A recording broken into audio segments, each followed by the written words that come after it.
안녕하세요. 읽어주는 여자, 강원도에 사는 도시여자 강도녀입니다. 오늘의 사연 시작하겠습니다. 안녕하세요. 지방에 살고 있는 30대 여자입니다. 이 글을 세상 모든 사람이 보지 않아도 좋습니다. 다만 네이트판을 자주 보는 그녀와 쓰레기를 포함한 모든 사람 마음 가지고 장난치는 것들, 이 글 보고 제발 좀 꼭 평생 양심의 가책을 느끼며 살길 바랍니다. 이번에 크게 화제가 되었던 포항 사건. 글을 읽는 내내 제 손이 떨리고 눈물이 미친 듯이 나고 당사자분이 얼마나 힘드실지 감히 힘내시라는 단어를 쓸 수도 없을 만큼 상상이 안 가고 가슴 아팠습니다. 그런 일이 벌어졌다는 게 너무나 안타깝고 같이 슬퍼했지만 한편으론 정말 큰 용기 내셔서 세상에 그런 일을 알린 당사자분의 용기가 너무 존경스럽고 멋있습니다. 저는 그 누구에게도 털어놓지 못한 이야기를 오늘 하려고 합니다.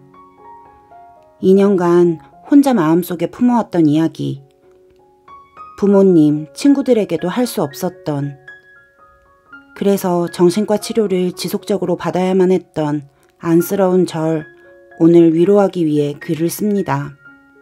읽기 힘드시거나 거슬리는 부분이 있으시더라도 너그러이 읽고 괜찮다, 잘 될 거야 한마디 조심스럽게 부탁드려봅니다. 20살 풋풋한 나이였습니다. 그를 만났고 정말 어린 마음이어서 그랬는지 모르지만 제 인생 모두를 걸었습니다. 주위에선 그랬죠. 아직 어리니까 얼마 안 갈 거야. 그런 말들을 증명이라도 해보이려는 듯이 우리는 8년이라는 시간을 연애했습니다. 전 남친은 직업군인이었고 저는 기술직 사무원이었습니다. 직업상 전 남친이 타지로 가게 되었고 저는 매주 주말마다 보러 갔었죠. 왕복 7시간 거리를요. 버스 타고 엄마가 해준 음식 양손 가득 들고선 차 밀리는 거마저 행복했습니다. 그를 볼 수 있다는 생각에. 그러던 그가 어느 날부턴가 매우 바빠졌습니다. 부대에 일이 생겼다며 연락도 잘 안 되고 면회나 외박도 잘 안 되고 주위에 직업군인인 동기들조차도 국가 비상사태도 아니고 그렇게까지 바쁠 이유가 없다, 이상하다 라고 했지만 저는 아마도 그 말을 믿고 싶지 않았던 것 같습니다. 내가 누구보다 그를 잘 알고 그에 대해 확신이 있었기에, 그 긴 세월 어린 나이부터 같이 성장해온 사람이었기에, 그가 타지로 간 지 딱 3년쯤 되었을 때 1년 만에 제가 있는 곳으로 휴가를 왔습니다. 이것저것 서운한 게 많았지만 얼굴을 보니 다 녹아내렸습니다. 평소와 같이 데이트를 하고 저희 부모님도 찾아뵙고 엄마는 고생한다고 망할 그놈에게 상다리 부러지게 밥상 차려주시고 저희 아버지께선 예비 시아버님 가져다 드리라고 자연산 송이랑 장뇌삼을 준비해 주셨고 저희는 이듬해 봄에 결혼을 하자라는 이야기까지 나눴습니다. 그리고 그는 부대로 복귀했습니다. 딱 그날 저녁. 저는 원래 SNS를 일체 하지 않습니다. 그런데 그날따라 이상하게 페북을 해보고 싶다는 생각이 들었습니다. 여자의 촉은 이래서 무섭다고 하던가요? 남자친구를 검색해서 보는 순간 현실을 믿을 수가 없었습니다. 내 남자가 다른 여자와 여행을 가고 사진을 찍고 커플 옷, 커플 신발, 해맑은 미소까지?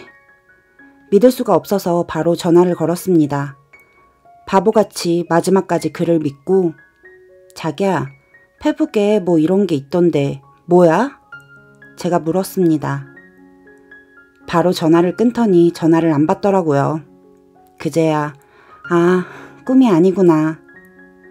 아무것도, 정말 진짜 아무것도 할 수가 없었습니다. 그리고 나서 1시간쯤 지났을 때 전화가 왔습니다. 정말 미안하다고, 타지로 부대 이동하면서 거기서 만난 여군과 사귀게 되었다고, 벌써 2년이 지났다고, 우리의 8년은 5분도 안 되는 그 통화로 그렇게 끝이 났습니다. 그 뒤로 한 번도 본 적이 없습니다. 만나서 진심 어린 사과를 받은 적도 없네요. 저랑 사귄 지 3년쯤 되었을 때 함께 맞춘 커플링이 답답하다며 끼지 않던 그가 마지막 휴가 때 자기 생각하며 맨날 반지 끼고 있지 하면서 자기 손을 보여준 이유가 그녀와 맞춘 커플링 자국을 없애기 위해 나와의 반지를 꼈다는 사실에 너무 소름이 끼쳤습니다. 알고 보니 핸드폰이 2개였고 페북을 보니 그녀와 여행을 다녀온 후 바로 다음 날 저에게는 너무 바빠서 1년 만에 나오는 휴가라며 너무 좋다고 보고 싶었다고 장인어른 장모님 하면서 온갖 넉살을 떨고 그날 밤 저에게 아이 먼저 가지고 결혼하면 안 되겠냐고 소름 끼치는 그 말은 아직도 생생합니다. 만약에 그때 아이를 가졌더라면 그 여자가 아닌 저를 선택했을까요? 처음엔 그런 바보 같은 생각도 했었어요. 그치만 정말 다행입니다. 그런 쓰레기의 아이를 가지지 않아서. 혹여라도 더 자세히 적으면 알아볼까 이 정도만 적습니다. 그 뒤 아무것도 먹지도 못하고 일도 못하게 되었고 부모님께는 몸이 안 좋아서 그렇다, 병원 다니고 있다, 거짓말을 치고 친구들에게는 남자친구랑 떨어져 있다 보니까 소홀해져서 헤어지게 됐다라고 거짓말을 했습니다. 그게 제 자존심을 살리는 거라고 착각했습니다. 어리석었습니다. 차라리 친한 친구들, 부모님께 사실대로 다 이야기하고 위로받고 걱정받고 울면서 푸념도 하고 다 털어낼 걸.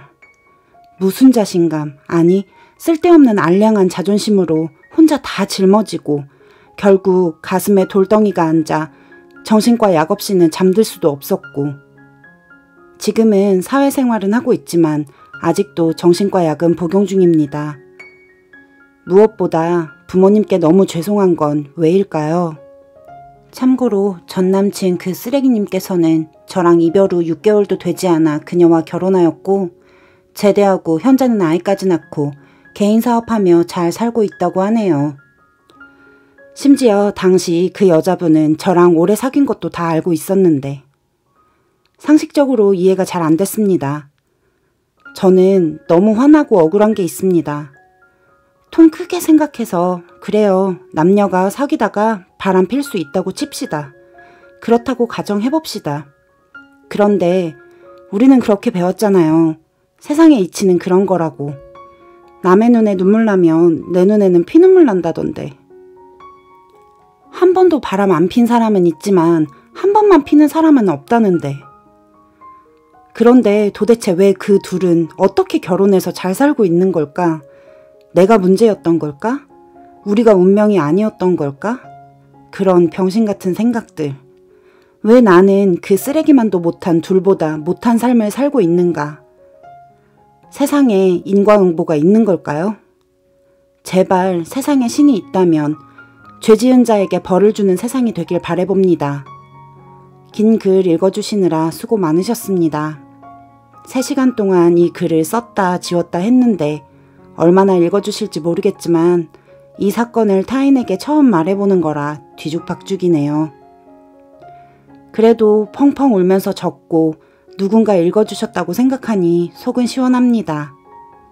오늘 밤은 조금이나마 편안하게 잠들 수 있을 것 같습니다. 감사합니다. 이어지는 추가 글입니다.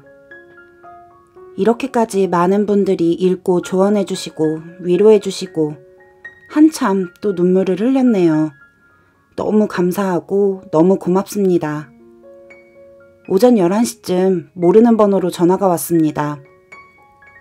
아무런 생각 없이 받았는데 나야 라는 소리에 심장이 미친 듯이 뛰고 순간 숨이 턱 막히더라고요. 난데 혹시 인터넷에 뭐 올린 거 있어? 왜 그러세요? 일부러 존댓말 썼습니다. 거리감 두고 싶었어요. 와이프가 뭐 봤다는데 하면서 이야기하더라고요. 주저리. 누가 봐도 자기 이야기인 것 같다면서. 그래서 제가 뭐 찔리는 거라도 봤냐고 오히려 되물었더니 하는 말이 네가 아무리 내 불행을 바래도 본인은 지금 아내와 딸과 너무 행복하게 잘 살고 있다고. 남들 부럽지 않게 누리고 산다고. 시기 질투하지 말고 마음씨 이쁘게 쓰라고. 앞으로 이런 일로 연락하게 만들지 말라고 하고 끊더라고요. 참 어이가 없네요. 헛웃음만 나고. 저 뒤통수를 한 대 더 세게 맞은 것 같은데. 참 왜 이렇게 되는 일이 없을까요? 훅이 아닌 고구마 훅이네요. 그치만 응원해주신, 댓글 달아주신 분들 하나하나 다 읽어보고 제 인생 멋지게 다시 살아보려고 합니다. 감사합니다. 늘 행복하세요. 주작이라고 하시는 분도 계신데 굳이 이런 일을 만들어서 관심받을 정도로 그런 사람은 아니에요.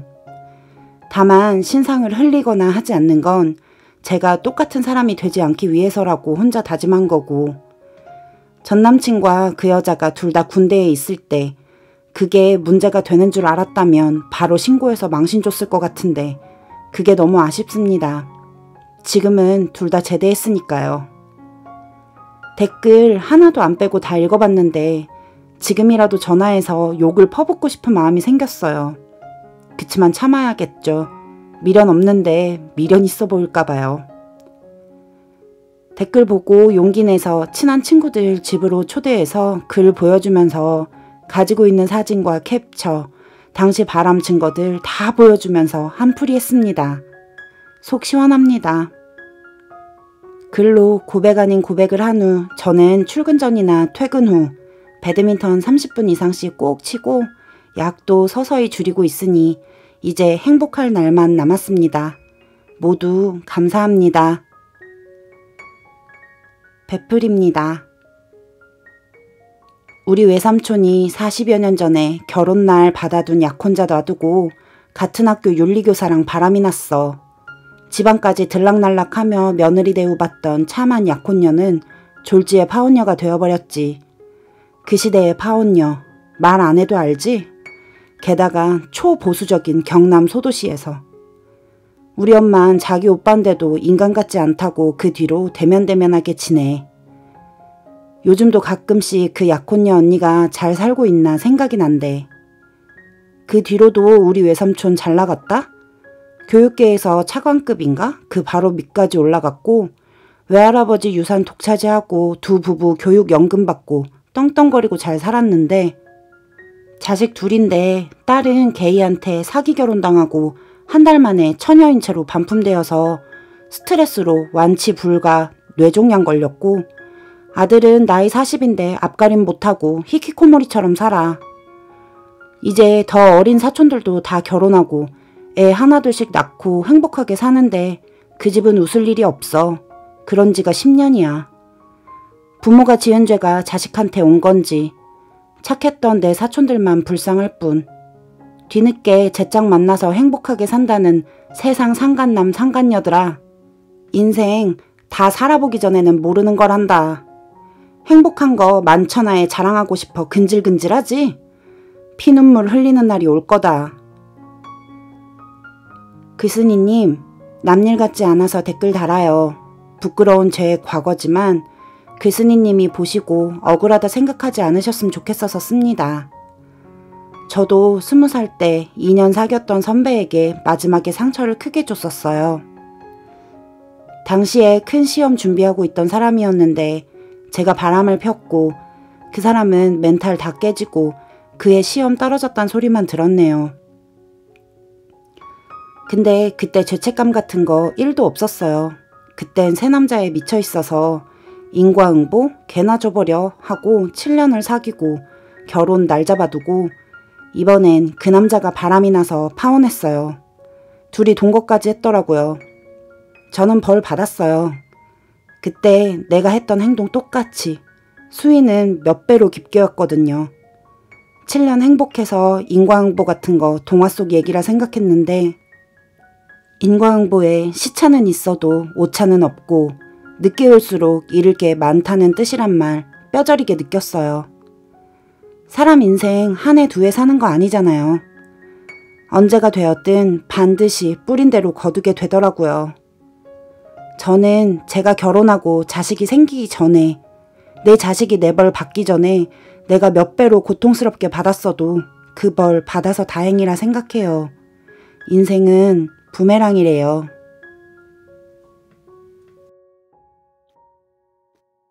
오늘도 끝까지 들어주신 여러분 감사합니다. 강도녀는 또 다른 사연을 가지고 다음 시간에 다시 찾아오겠습니다. 구독과 좋아요도 많이 부탁드립니다.